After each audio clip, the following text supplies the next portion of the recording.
April 16th, 1874. A brutal winter clears up as the employees of the Los Pinos Indian Agency are having a hot meal in the cabin. Unexpectedly, a man limps his way into the building, insists that he was abandoned by his hiking force in the wild. Now this seems pretty convincing since he looked very filthy and drained, and he asks for a bit of food or water, and the group reluctantly gives it to him, being completely oblivious to the fact that he is already full of flesh. What the group didn't know is that they saved the life of Alferd Packer, also known as the Colorado Cannibal. 6 months before this, a band of 20 men leave Utah after hearing of a gold rush in Breckenridge, Colorado. They then initiate a hike for hundreds of miles through rough mountainous terrain until 25 miles in, they cross paths with someone named Alferd Packer. They find him alone in the forest in Utah, where he requests to join their hiking group, reassuring the group that he's a very skilled prospector and guide. They ultimately let Alferd join their group, but they quickly regret their decision. Now Alferd has no knowledge of the area that they are hiking in, and he experiences multiple seizures, slowing the group down. It then became apparent that nobody took a liking to Alferd because he's constantly being accused of cheating, lying, and stealing. And on top of that, the weather was harsher than expected and their food soon ran out. Thankfully, they stumble across a Native American camp where the chief welcomes them inside while the storm clears up. Now 2 months pass, and in February of 1874, the men were becoming tense since it didn't seem like the storm was going to clear up anytime soon. So a chunk of 11 out of the 20 men decide to split up into 2 smaller groups. The first group of 5 men are going to be led by a man named Oliver Lutzenheiser, who takes the advice from the tribe's chief, who tells them to follow the river until they reach their destination. Now the second group, led by Alferd, hikes into the San Juan mountain range, which is more dangerous but supposedly much faster in Alfred's case. He reassures them that they'll be at their destination swiftly and smoothly, as they have enough food to last a 2-week hike. 2 months pass by, which is when Alferd drags himself into the Los Pinos Indian Agency completely alone, with everyone in his group dead. The employees of the agency listen to Alfred's story as he devours his food and drinks. He claims that he was left alone in the wild for many weeks, barely surviving off tree roots and rosebuds. However, as they listen to Alfred's story, they notice that he's somewhat bloated and doesn't really look like a man who's been starving. Despite this fact, they still trust Alferd and offer him to stay with them. 10 days pass, and Alferd sells his rifle to one of the employees for $10 and makes his way to a nearby town. Once he's there, he becomes cozy at a saloon, where he later goes on a shopping spree in the nearby store. He acquires food, new clothes, and a brand new horse. Every day at the bar, he tells the tale of how he survived the Colorado wilderness. However, people noticed flaws in his story.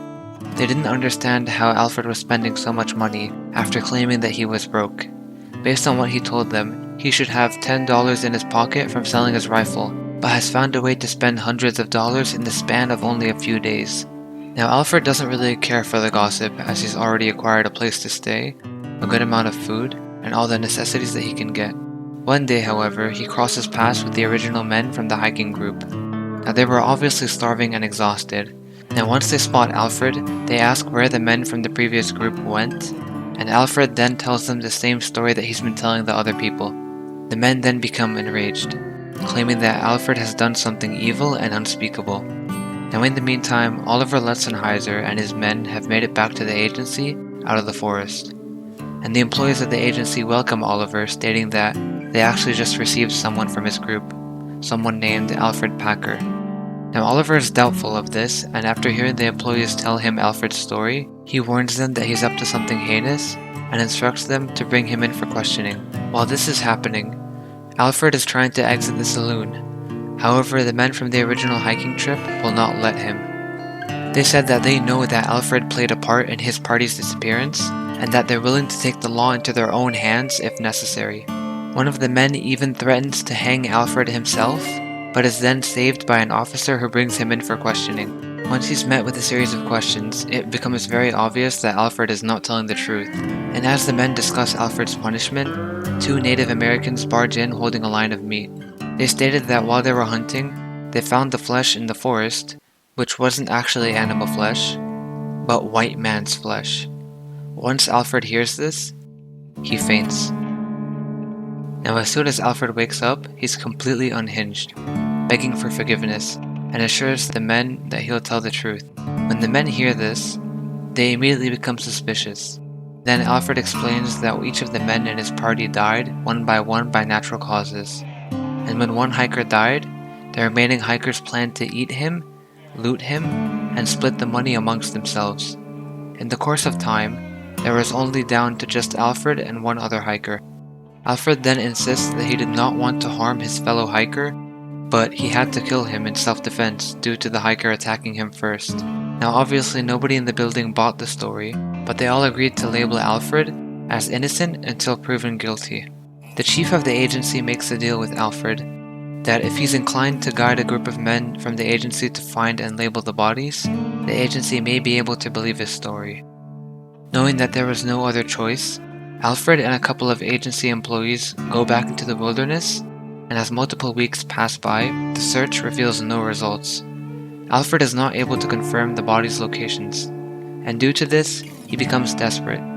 Since he's going to be arrested in a few days, he tries to make a run for it. During a quiet moment, where it's only him and a guard in the area, he creeps up to the officer, reaching for a blade in his jacket, and makes his move. However, Alferd cannot overpower the officer as he quickly disarms him and subdues him. Thankfully, the other men arrive shortly after, and luckily, have a good amount of evidence to arrest and try Alferd Packer. However, there's one piece of truth to his story. Alferd stated that when he got out of the woods, he grew to love human flesh, and even admits that the hardest part of his trek was to abandon his human meat rations before walking through the agency building.